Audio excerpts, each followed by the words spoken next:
Good morning, my dear potential learner. Today I am going to start new topic. The name of this topic is adolescent population. देखिए, adolescent population means होता है किशोर जनसंख्या।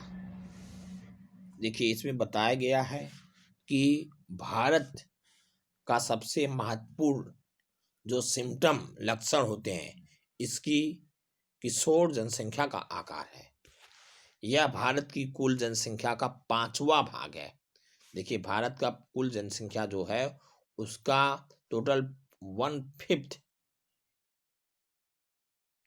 ठीक है, भारत कुल जनसंख्या का 5वां भाग कहलाता है। और किशोर प्राय 10 से 19 वर्ष के बीच, 10 साल से 19 वर्ष के बीच की आयु के वर्ग होते हैं। और यह भी कहा गया है भविष्य के सबसे महत्वपूर्ण मानव संसाधन ह्यूमन रिसोर्स हैं। किशोर के लिए पौष्टिक तत्वों की आवश्यकता पड़ती है, बच्चों तथा वयस्क से अधिक होती है। कुपोषण से इनका जो हेल्थ रहता है वह खराब हो जाता है।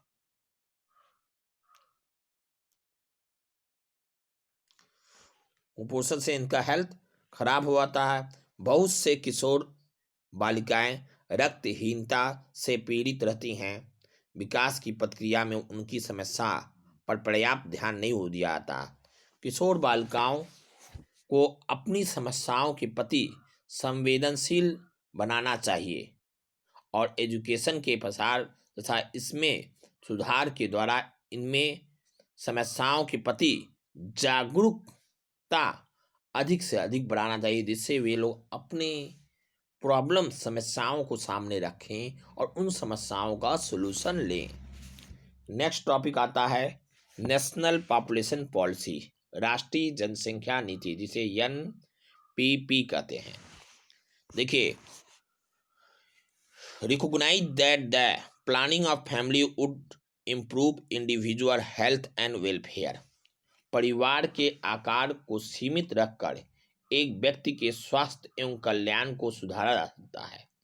यह तथ्य पर ध्यान दिया जाए रखते हुए सरकार ने 1952 में एक व्यापक परिवार नियोजन कार्यक्रम को प्रारंभ किया, फैमिली वेलफेयर प्रोग्राम, ठीक है, जिसे फैमिली प्लानिंग के लिए किया, ठीक है, आरंभ किया। और परिवार कल्याण कार्यक्रम जिम्मेदार एवं सुनियोजित विद्युत बढ़ावा देने के लिए कार्यरत किया। राष्ट्रीय जनसंख्या नीति 2000 कई वर्षों में नियोजित प्रयासों का परिणाम है। Next, the NPP 2000 provides a policy framework. राष्ट्रीय जनसंख्या नीति 2000 से लेके अगर हम लोग 14 वर्ष से कम आयु के बच्चों को निःशुल्क शिक्षा प्रदान करते हैं। शिशु मृत्यु दर के प्रति 1000 से 30 से कम करने में हम लोग व्यापक होते हैं। व्यापक स्तर पर टीका रोधी बीमारियों से बच्चों का छुटकारा दिलाना, लड़कियों की शादी की उम्र को बढ़ाने के लिए प्रोत्साहित करना, परिवार नियोजन के लिए एक जन केंद्रित कार्यक्रम बनाने का नीतिगत स्ट्रक्चर जो होता है वह सभी के लिए लाभप्रद होता है। फिर इसके बाद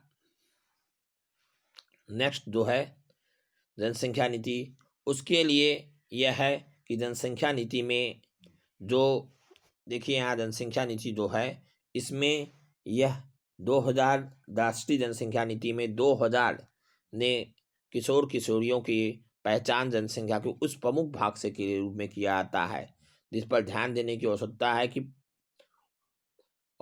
या पौष्टिक चीज़ों की नीति और अधारण, जैसे विभिन्न प्रकार के जो विश्वास है, जैसे 14 साल के से 30 साल के नीचे के भावनाओं को लिया जाता है। और इन सब चीज़ों को लेने के बाद यह किया जाता है कि कार्यक्रम में विभिन्न प्रकार की जो एक्टिविटीज़ होती है उसको लिया जाता है।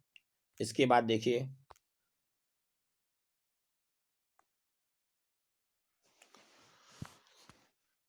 फिर देखिए आपकी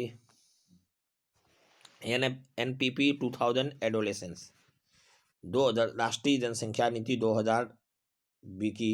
इसमें राष्ट्रीय जनसंख्या नीति में किशोर जो होते हैं और जो किशोरियां की पहचान जनसंख्या के प्रमुख रूप में किया जाता है, और यह बताया जाता है कि उनकी आवश्यकता के अनुसार उनमें जैसे विभिन्न प्रकार के प्रॉब्लम, न्यूट्रिशन की कमी होना या अन्य चीज़ों के लिए वे उन्हें इन सब सुविधाओं को प्रदान करते हैं।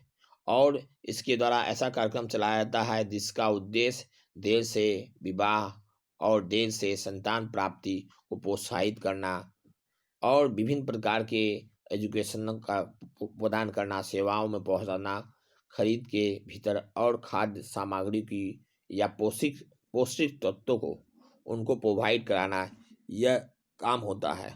फिर इसके बाद यह कहा था किसी राष्ट्र के लिए वहाँ के लोग बहुमूल्य संसाधन होते हैं। एक शिक्षित एवं स्वस्थ जनसंख्या का कार्यक्रम शक्ति प्रदान करने में सक्षम होता है। ओके माय डियर स्टूडेंट, आज का आप लोग का ऑफलाइन वर्क रहेगा एक्सरसाइज, अटेम्प्ट एक्सरसाइज। इस एक्सरसाइज को आप लोग को अटेम्प्ट करना रहेगा। See you again next day. Have a nice day.